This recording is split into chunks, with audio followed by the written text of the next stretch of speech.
All right, so here we are on our last video for this chapter, for the last chapter of the school year. So your last official notes, so do your happy dance and then sit back down.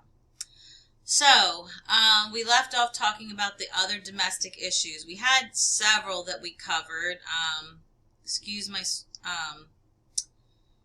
scrolling, but in domestic issues, we had the problem with the economy, and then we have the problem of well, not the problem, but how the Supreme Court also had some landmark decisions that, again, strengthen the power of the court. And now we come back to what is essentially the elephant in the room. Up until this point, you've had abolitionists, you've had social workers, people who were decrying slavery because of the moral issue. And of course, it was morally wrong. But we kind of fell back on the fact that everybody was doing it. And then you have William Wilberforce in Great Britain leading the abolishing of slavery in Great Britain. And now we're kind of left holding the bag, so to speak. Now you don't even have the British supporting slavery. There you have the changes being made in the British West Indies, where slave labor is no longer used on sugar plantations. And our problem is that our plantations, our farmers were so enmeshed in slavery because they had these huge farms. And they had a huge product demand because by now they've already taken to growing cotton, and they're becoming a world supplier of cotton. And they would lose money if they actually had to pay. I mean, heaven forbid they do the right thing and not and have to pay people for their labor. And so they looked at there was no way that their farms would survive if they had to pay their entire slave force in turning over a profit. And so the South doubled down, and they were like, no, we absolutely will not give up slavery.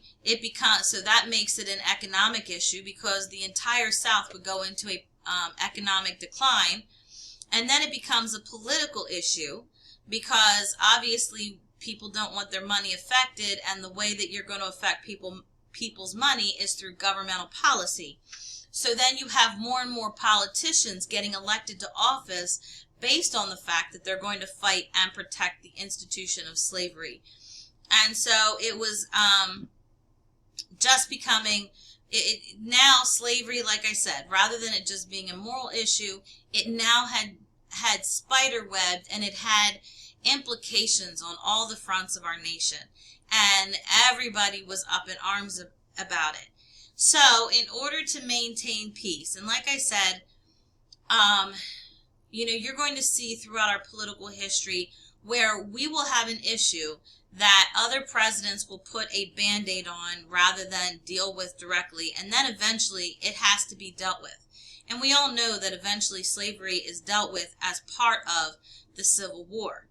But right now we're not at that point, and people are still looking to hold a strong face, to show a stable government to the rest of the world. So they could not have this eternal squabble erode the foundation that had been started by the Constitution. So in order to maintain peace, a balance had to be established in Congress. So there had to be 11 free states and 11 slave states, and they could not upset that balance. If there was going to be a upset, it had to be in favor of the slave states, and obviously that wasn't going to happen. So there was a very fine balance that had to be maintained. Well, now you have the Louisiana Purchase. People have moved out there, and now they're getting ready to apply for statehood, such as in the case of Missouri. And so when Missouri applied for statehood and they wanted to come in declaring themselves a slave state, the free states got upset and they said, hold up. If you allow Missouri to come in, that's going to give the slave states a larger vote in Congress than the free states. So a balance had to be found again, and it raised the question of what to do with all the territories that would come in to apply for statehood. We now had with the Louisiana Purchase, we had doubled the size of our nation. So we had all of these potential states going to be talking to us about statehood, and we needed to make sure we didn't upset the balance in our government. So at the same time that Missouri applied for statehood, so did Maine. And that was a saving grace, because in Maine applying for statehood, Henry Clay was able to draft the Missouri Compromise. And under the Missouri Compromise, it allowed for the admission of Missouri to come in as a slave state, and Maine came in as a free state, and so the balance of 12 free and 12 slave was still maintained. Now, underneath the Missouri Compromise, it forbade slavery from going above the 3630 mark in the north latitude line. And then the final point was that slavery below that line was only permitted, but would no longer be protected by the federal government. And so we're going to see that this is going to keep the lid on a boiling pot in our country, but eventually this too was going to have to be redrawn.